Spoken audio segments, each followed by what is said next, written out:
Welcome, everyone. It's Larry Johnson, your host for Eight Principles Voices. And I'm delighted to have with me today Matthew Fretwell, who we've interviewed before. And I'm hopeful I'm going to be called a friend soon. Anyway, he's a delightful man with a vibrant personality and a strong, direct mission. I think that's a good way to describe you. Anyway, Absolutely. and he has a new book out. We're going to get to that in a little bit. But just a little bit of a rewind. Matthew works for World Relief, and he is the director of spiritual formation. And I understand he's going to be making a trip soon to, let's say, an area that isn't the safest in the world, and he would, I'm sure, appreciate a prayer or a thought. And as I've already done that, but welcome, Matthew. Yeah, thanks for having me again, Larry. This is great. I loved the first one, and I was hoping there would be a second. Well, and I hope this one's even better. All right, how you like that? So, anyway, let's get right into talking about your book. There's something else I want to talk about a little later, but right now, first of all, give us the title. Yeah, so it's called Cultural Bridges, and then the subtitle is How Adaptive Ecclesiology and Orthopathic Alignment Cultivate Spirit Empowered Movements. So It sounds like bedtime reading, Matthew. Right. It's almost like, you know, how you have to almost put every kind of theological pinpoint in there. But the reality is what it really means is are we building bridges within the community, or are we seeing where the Spirit of God is building these bridges or already at work, so that we can join him in that work?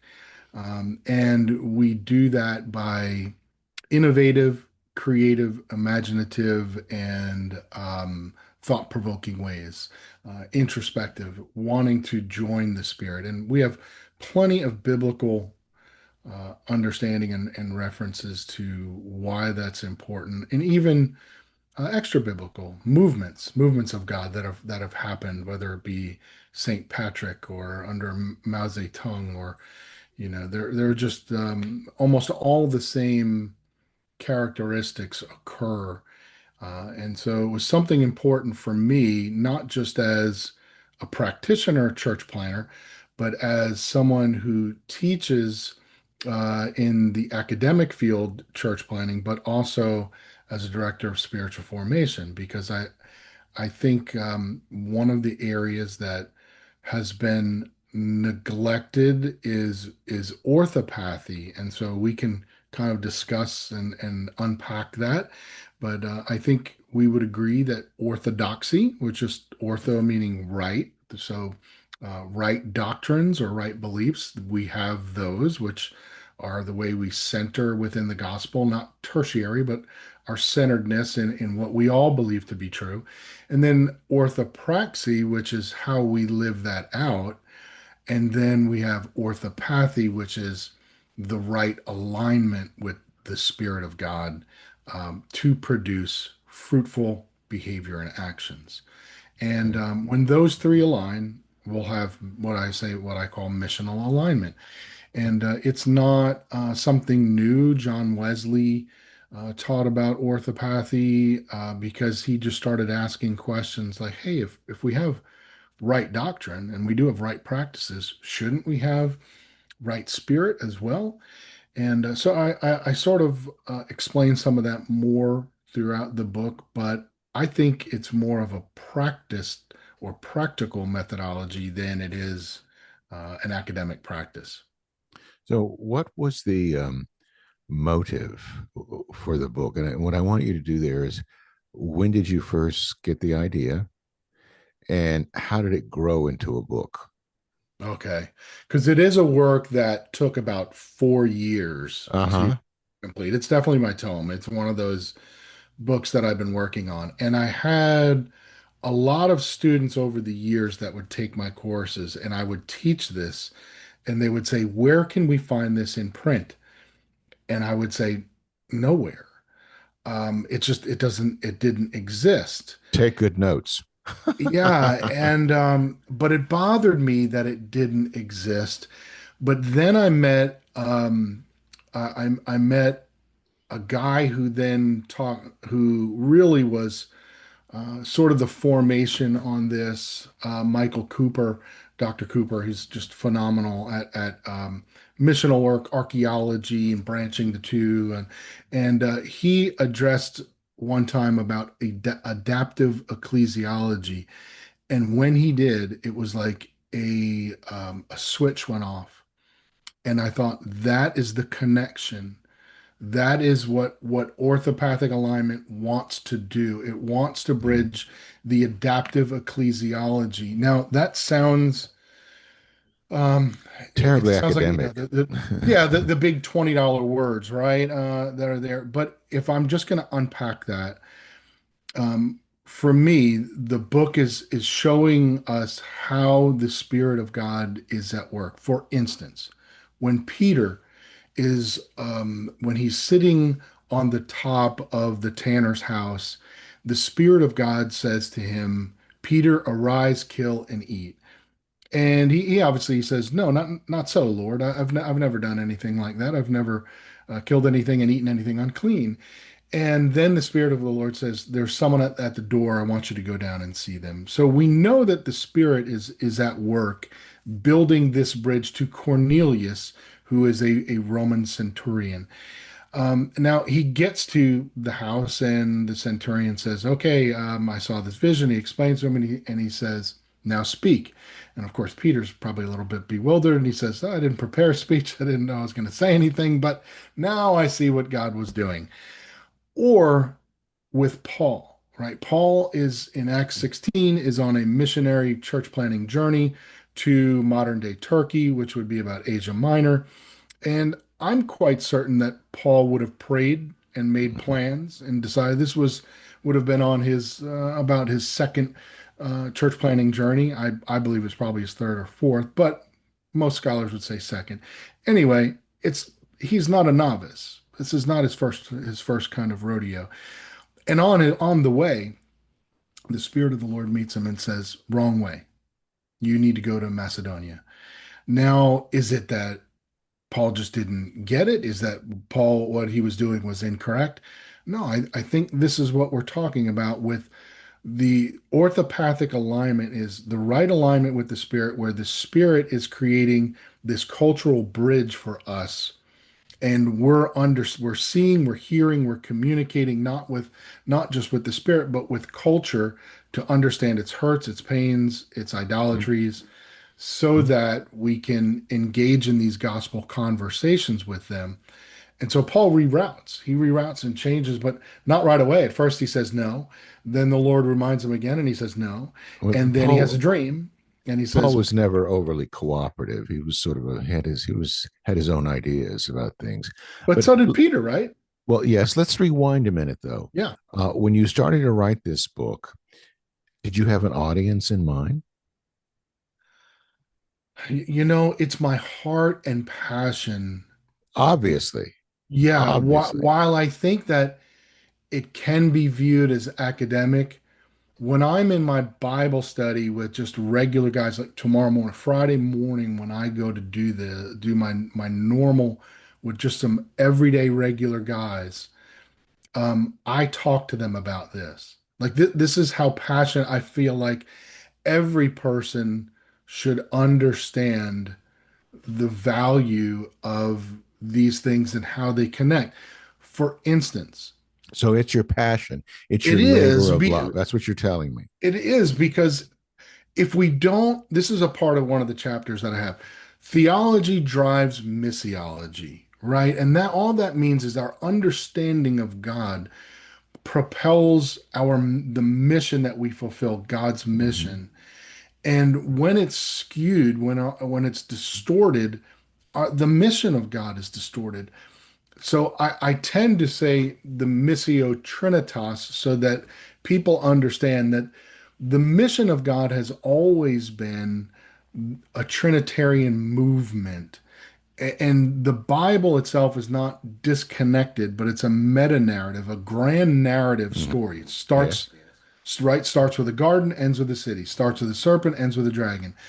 And throughout that, we see right in the very beginning the Trinitarian, let us make man in our image and in our likeness. Then the cultural mandate is given: be fruitful, multiply, and fill the earth. So we know that the Trinity has compelled and commanded humanity to fill the entire earth. That's how big the Garden of Eden would have become, the entire earth, if they had fulfilled what they were supposed to Mhm. do. But they don't.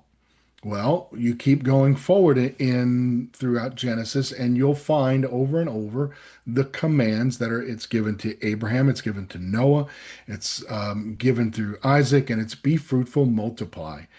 And after Noah, the people were supposed to fulfill the mission of God, this missio trinitas throughout the world. They decide we're not going to do that. Now, a lot of preachers preach that Tower of Babel message as they're trying to build their way to heaven, but that's not what the text says. It actually says the reason why they don't want to do that and stop is it says lest we be dispersed. So that's the result of disobedience to the Missio Trinitas. And then what happens? You know It who says else the talks Lord, about this? it says, let us go down, not, it doesn't say the Lord came down. It said, let us, plural, let us go down and change their language and then disperse them throughout the world. And You that's what know, occurs. this is this is the same explanation that Jordan Peterson uses when he talks about the Tower of Babel. He looks at it pretty much the same way. Um, and but so then, was this book written for the average layman, the academic, the man on the street? Who are you thinking of when you wrote this, or is this such a passion project that you just sort of really let it whatever happen happen? Yeah, I think in the back of my mind, obviously, I'm thinking about, fellow church planters, though not just church planters, but I put a whole chapter in there called ecclesial movement or ecclesial Mhm. formations because there's so many different ways and in manners where the Spirit of God works within culture and community. And so I wanted to give a book to those pioneers, I would say, the people who are on the front lines looking for a way to how do I align with the Spirit? Or perhaps even a pastor or a priest who may be saying, wait a minute, I'm seeing some of this and I understand it, but how do I adapt this to what I already have? And so I'm never a person that says it's either or, it's both and. Two No. things can be true at the same time. Yes, they And can be. so, yeah, and so I think when I do, I looked at this and I thought, I just hope, assuredly this book is getting into the right hands of people who are passionate about the mission of God. And I would hope that would be everyone. I know it's not, but that is my passion, and that's why I do what I do. Even as the director of spiritual formation, my overall job, my overall mission is to cultivate spiritual rhythms for people. And, there's not really a metric, so to speak, to see if someone is really growing in Christ, other Hmm. than for me and what I write in here is what we see in Galatians 5, which is the fruit of the Spirit. Are people exemplifying, or they not just applying the principles, but are they producing this fruit that you and I see? Gentleness, kindness, love, self-control, these things. Now, that is how we can see if we're aligned with the Spirit. So when I say orthopathic alignment, what I'm not saying is like a Holy Spirit charisma that is a pendulum that goes one way.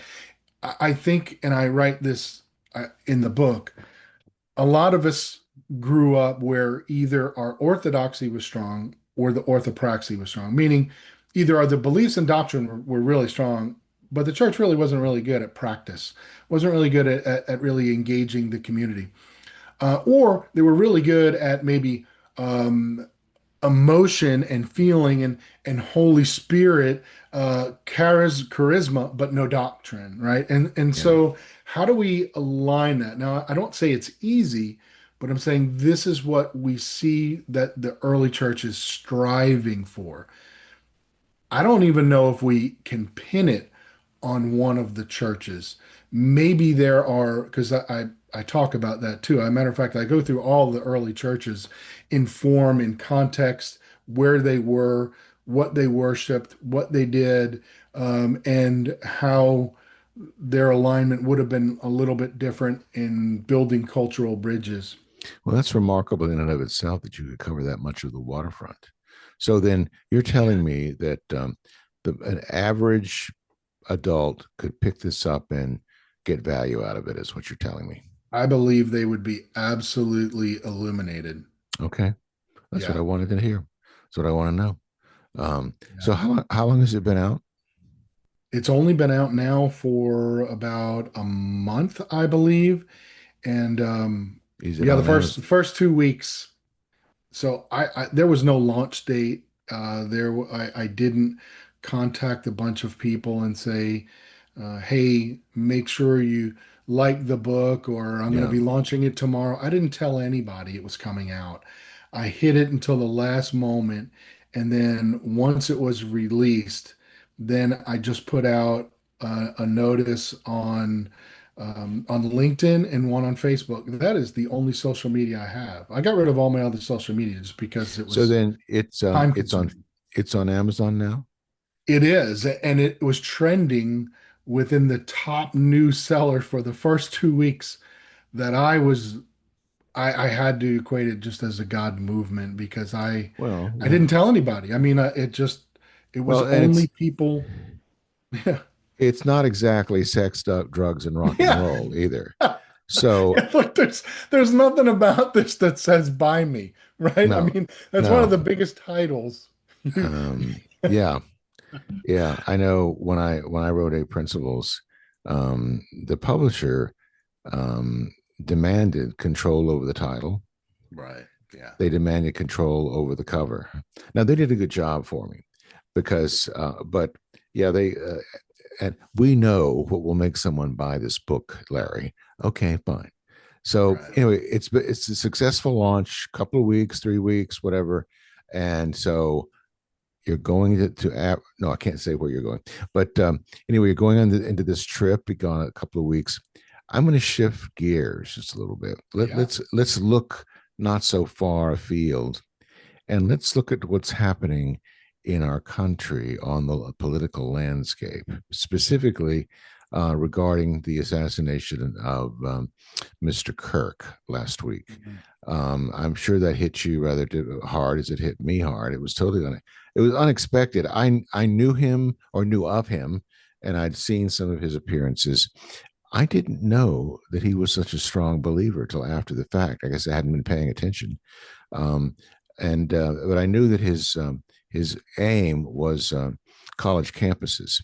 And I think what aside from all the things we could talk about, I think one of the thing that struck me was, I've heard him speak. He has his own opinion. He's welcome to do that.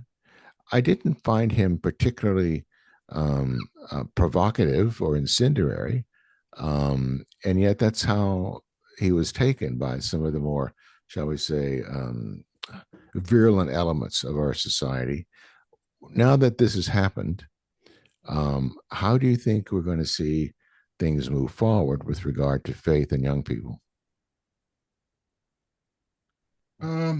So I do have a daughter who is part of the Gen Z generation. That generation was shocked at the manner in which the assassination occurred, and they saw it. I mean, they saw it on social media. I think they were all aghast and I did not view the whole tape. I saw the news report, which always yeah, stopped shy of the actual incident. doesn't And get I was warned, you don't want to see it. So I have I'll take the description. You don't have to show it to me. yeah. So It's you know, going. It doesn't matter within this country. we can go back pretty far where assassinations have occurred, and obviously once you start to get into the 60s, and I mean we would, there's a lot of us that would probably say, hey, I didn't agree with Malcolm X, but you don't go and slaughter somebody, No. right? I mean, like, part of our society has this understanding, hopefully, that's interwoven. It's kind of like sports have these unwritten rules. There's something in society that's supposed to be unwritten, Hmm. that's in our moral code, that That's right. says that that's not the way we do things. That's not the Yeah. way we handle things. And I think for me, that needs to be the foundation for not just believers, but for all people to understand, like, hey, we can agree to disagree on things. Now, with that said, I understand and relate to people who have been suppressed with systemic failures or things that have occurred in their communities for decades, to where they may feel that the only way to get a voice across is to do something where somewhere that is so uh, causes atrocity that someone will listen.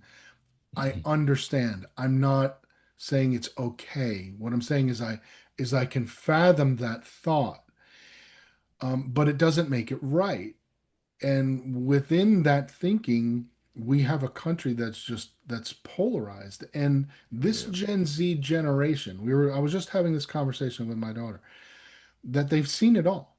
They've seen the divorce, they've seen the killing, they've seen the drugs, and as a matter of fact, their generation doesn't drink and doesn't smoke. They're more highly likely to attend a church service than any of the other generations.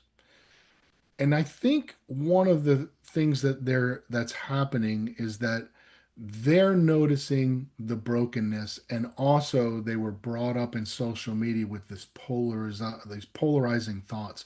Oh. They've all been targeted in social media. They've all had it used against them, and I think it's a different generation. Now, Oh, definitely. I can only speak from the conversations that I have, and so I don't know if that's a blanket statement, but obviously not. But I think part of that is in the understanding of we're all created in the image of Hmm. God, and therefore we know what is right and what is wrong deep down.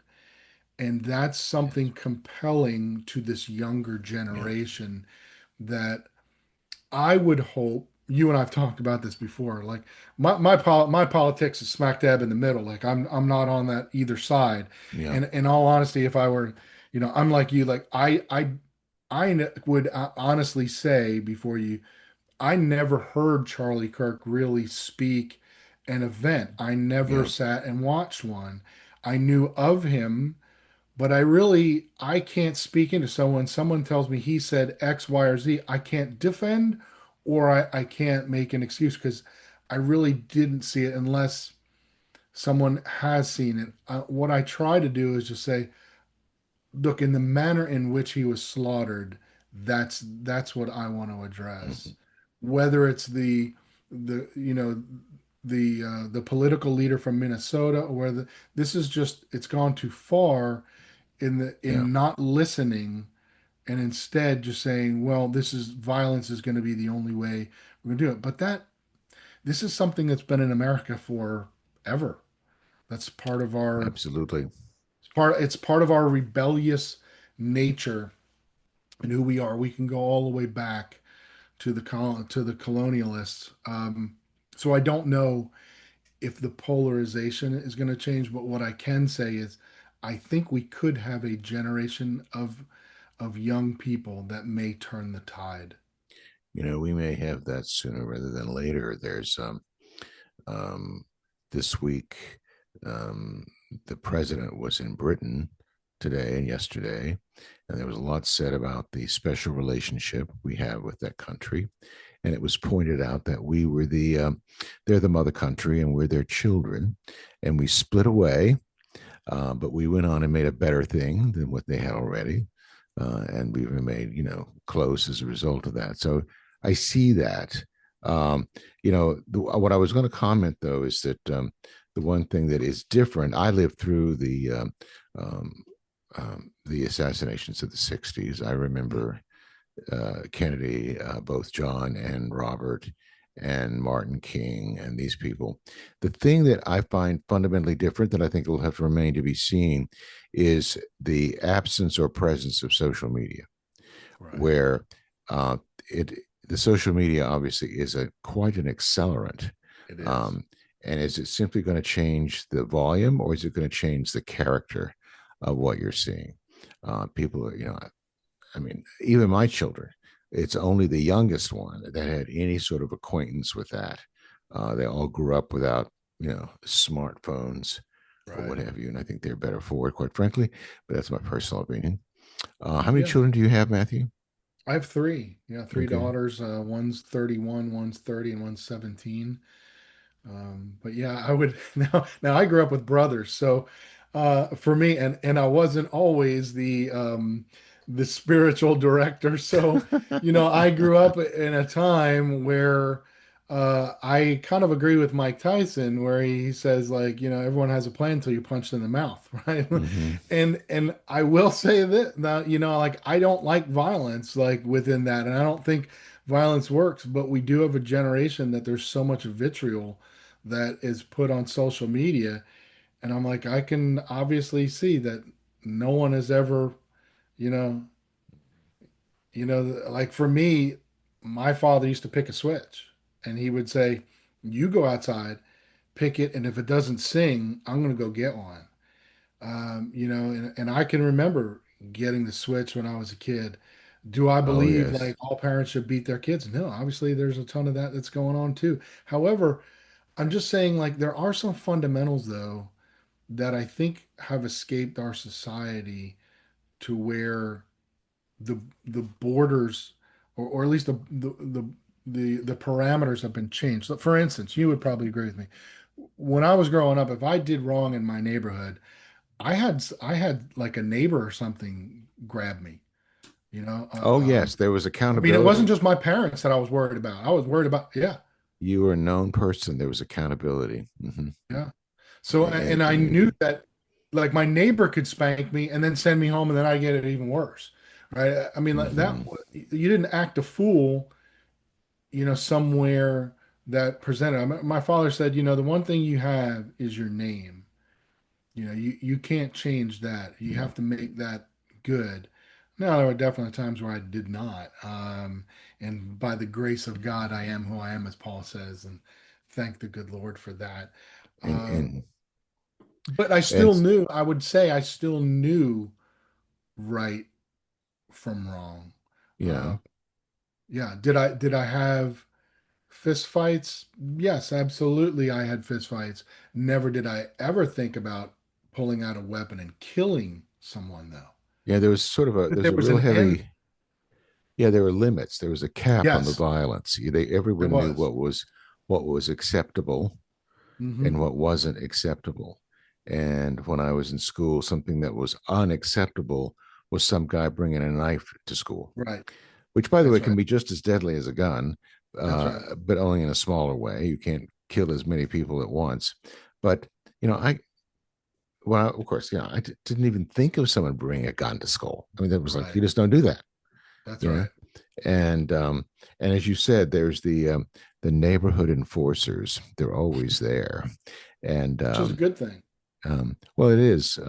Yeah. And even though some of us can be rather smart about it, I was fairly young. I was like what 5, 6 years old, maybe 7, and I lived in an urban environment in a town, and the houses were on on streets, and there was a small alley behind the street, and you went around this way up to the next block. Well, I'm an only child, Matthew. I think we've discussed that. And however, I liked playmates. I always wanted playmates. Well, the family up the street, the Catholic family of our neighborhood, with all the kids, was up the street. And my mom loved me for me to play with them, but she didn't want me to be over there harassing their mother all the time and all this, so she would keep me at home some, and I'd sneak off and go up there. Well, our neighbor was an elderly widow who took it upon herself to tell me when I went around, because I had to go by her house on the way up there, Larry, if you cross that alley, the hobgoblins are going to get you. Well, being the smart pants that I was, all right, I had kind of a mouth on me. Here's what I said to her. Oh, Mrs. Soaps, I've met them and they're very nice people. My mom was not entertained by that, not at all. No. Um, but yeah, but you were everyone. I knew we knew all of our neighbors. We knew who they were. Um, Everyone knew one another in that regard, and that's that community enforcement is what it Yeah. is, and a lot of that's been lost because people are living in these huge apartment blocks and other things where it's difficult. Um, I still live in what you could call right now. I live in what you could call a Leave It to Beaver neighborhood, where Yeah. everyone knows one another here, and I'm on a cul-de-sac with me and my neighbor, and we know if someone's around that we don't know who is this person, and we just kind of watch for each other. Yeah, there's actually some insight there, like sociologically. Like we know that the average person in the United States moves about 11 times throughout their Whoa. life. So that's different than what we saw in 50s, 60s, Yes. and also the experiment, as they say, the Great American Experiment, which, changed the element of knowing our neighbors. Like we put the mailbox at the curb instead of being at the house. So they can drop the mail there, and then you could drive in straight to the garage and then go into the back door, right? And so one of the things that I teach within church planning, the first thing I want you to do is take your grill and put it in your front yard.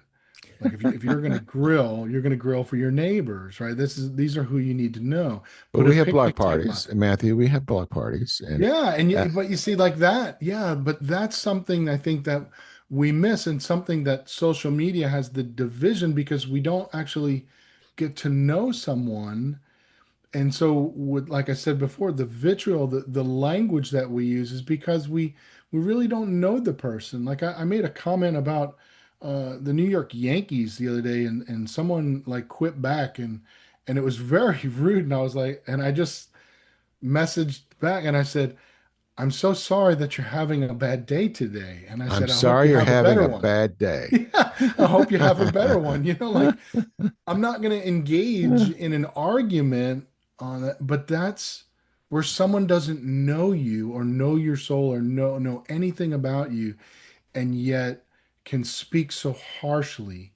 Well, It's almost as it provides some sort of perceived anonymity, although yeah, but it's it's not. almost as if the words of Christ, when I return, it'll be like the days of Lot, the days of Noah, Mm-hmm. where the hearts of people grow colder. But I Mm-hmm. say this, that sounds all well and good. But if you Yeah. haven't studied the first century in Roman society, you may miss something because the Greco-Roman world was very, very difficult to navigate. It was Oh not yeah. easy at all. So while I think that our generation may be mirroring, the 21st to the first, there's a lot of similarities within that. Well, Uh, human life was a lot cheaper then. That's for sure. yes, In that regard, it wasn't respected the way it is now, even in some of the more difficult places. yeah, There that's wasn't that. Enlightenment thinking. Mhm. Yeah, Yeah, later on. and that did not come.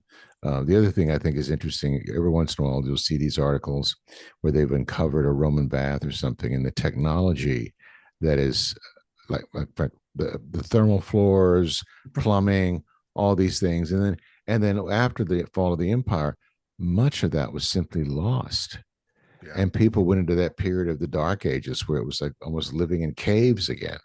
Um, that all that just went away and then it gradually came back. I think that's fascinating, which also dispels the notion that we're on an ever upward spiral. No. right, Or as some of our politicians would say, we're going around on the arc of history. No, I don't think so. No, right. no. Yeah, I do not think for 1 second that humanity was created unintelligent. I don't believe in cavemen, and the reason I don't is because I believe that all people are created in the image of God with intellect, with reasoning, with intelligence. That Hmm. mean, and rationale. Humans are extreme more than any other creature on the face of the planet. I've said this to my students. You could take all the wood and the nails and the hammers and the saws and all the equipment you need and the tools and put them in a room with a room full of the smartest primates that you can think of. And at most, at best, maybe you'll have two beams put together. Maybe. But if you do the same thing with a bunch of human beings, the things that they create Yeah. are phenomenal. Well, Uh, we have the a big different mindset. the big difference, I think, is we have agency. We're self-aware, and those animals are not self-aware. We are self-aware. Um, so now you've got this book out. You're enjoying some sort of the warm and afterglow of that. That's good. Enjoy it, Matthew. Enjoy it. Nothing wrong with that. Um, and you're going on this trip. What's next for you? Now, that's what I really want to know. What's next? Believe it or not, there is another book coming out. Ah. Yeah, in October it'll be releasing for Advent specifically. It's called Light for the Journey. Uh, I'm going to give some explicit rights to World Relief to publish and and distribute that. And so I'm just really excited. It's about the journey of the Holy Family, and also like it's about what's called a movemental love story. It's about how this God of movement.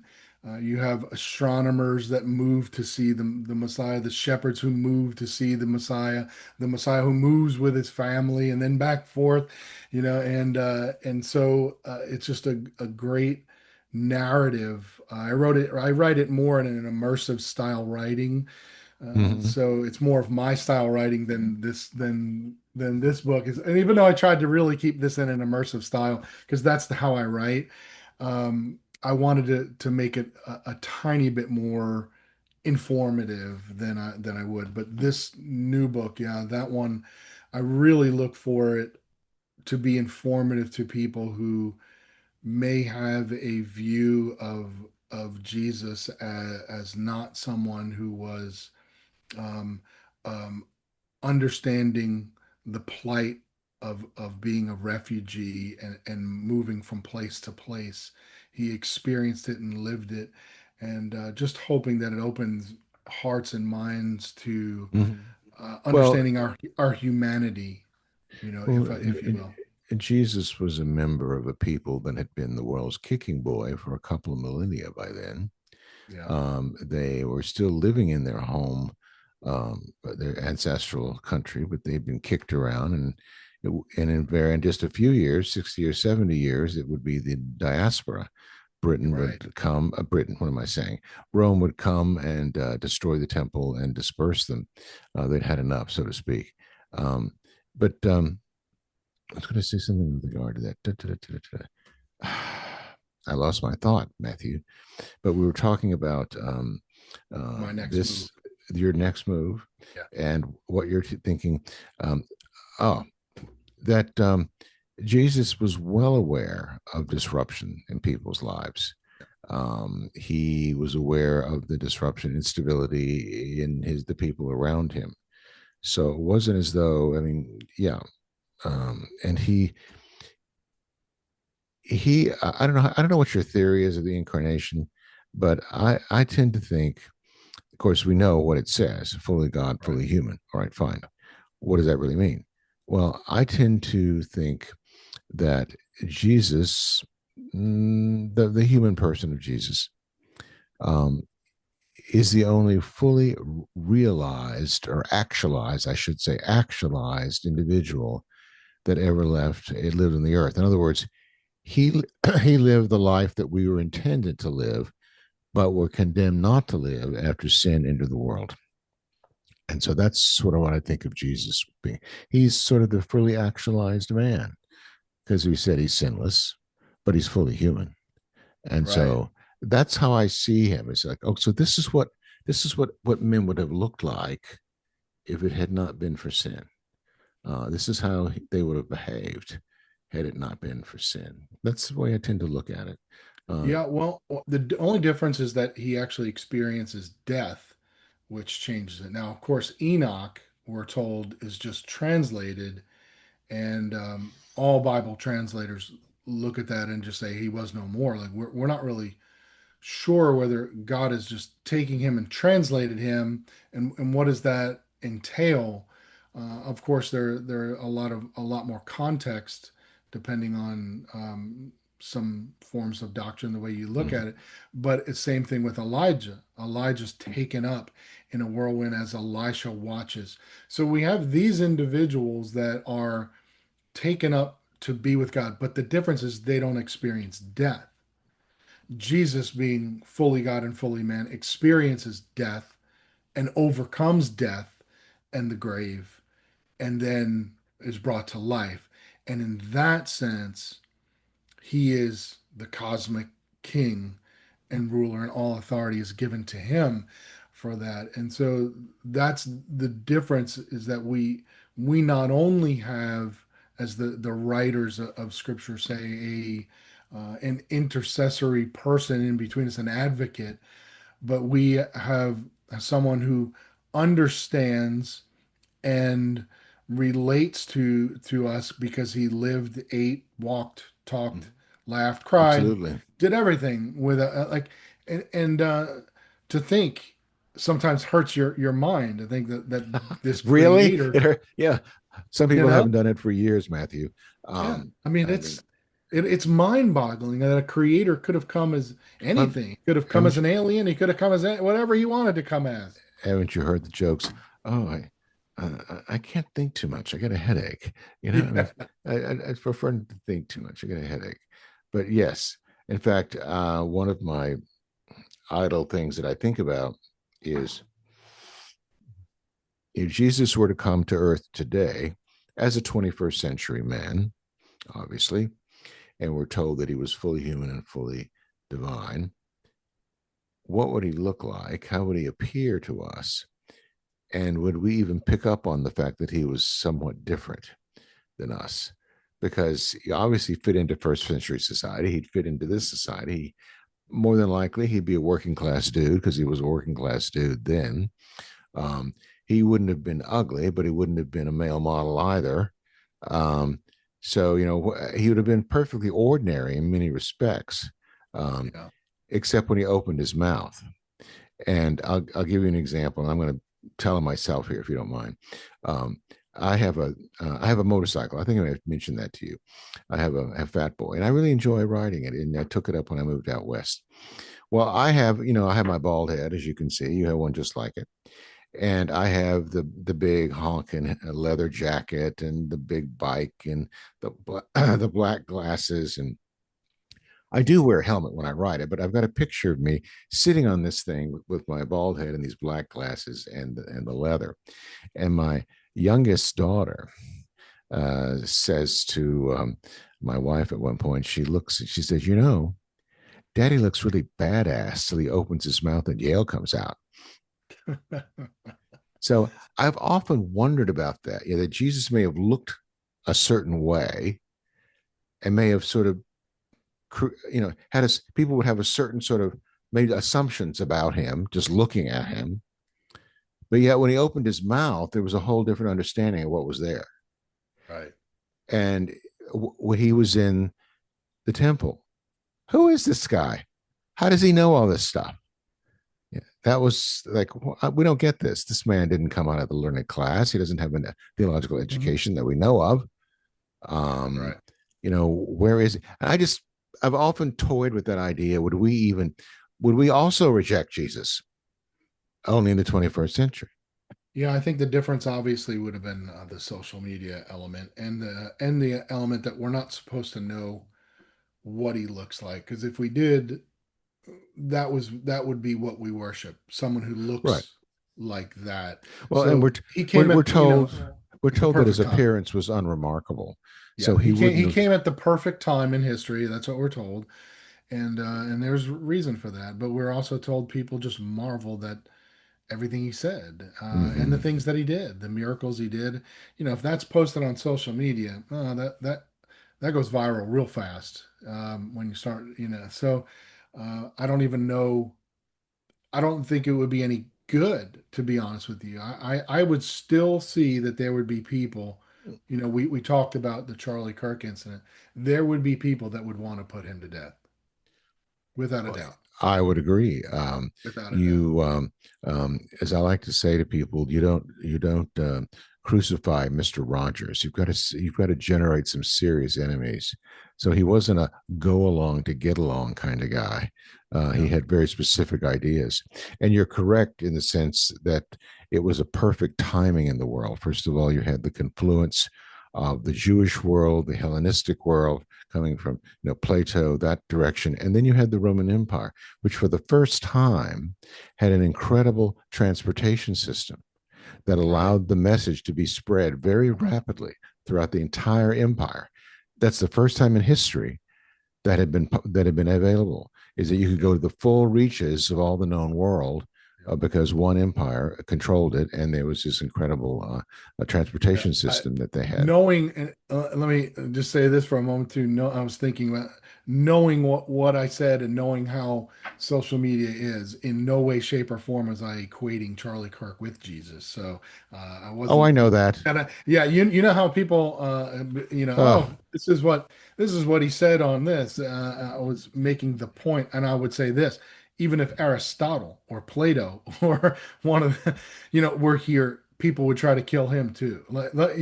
My point is, we have a society that oh just yeah. doesn't, they don't know how to handle emotion and disagreement. Hmm. Well, Um, Socrates was put to death, he Matthew. was. That's right.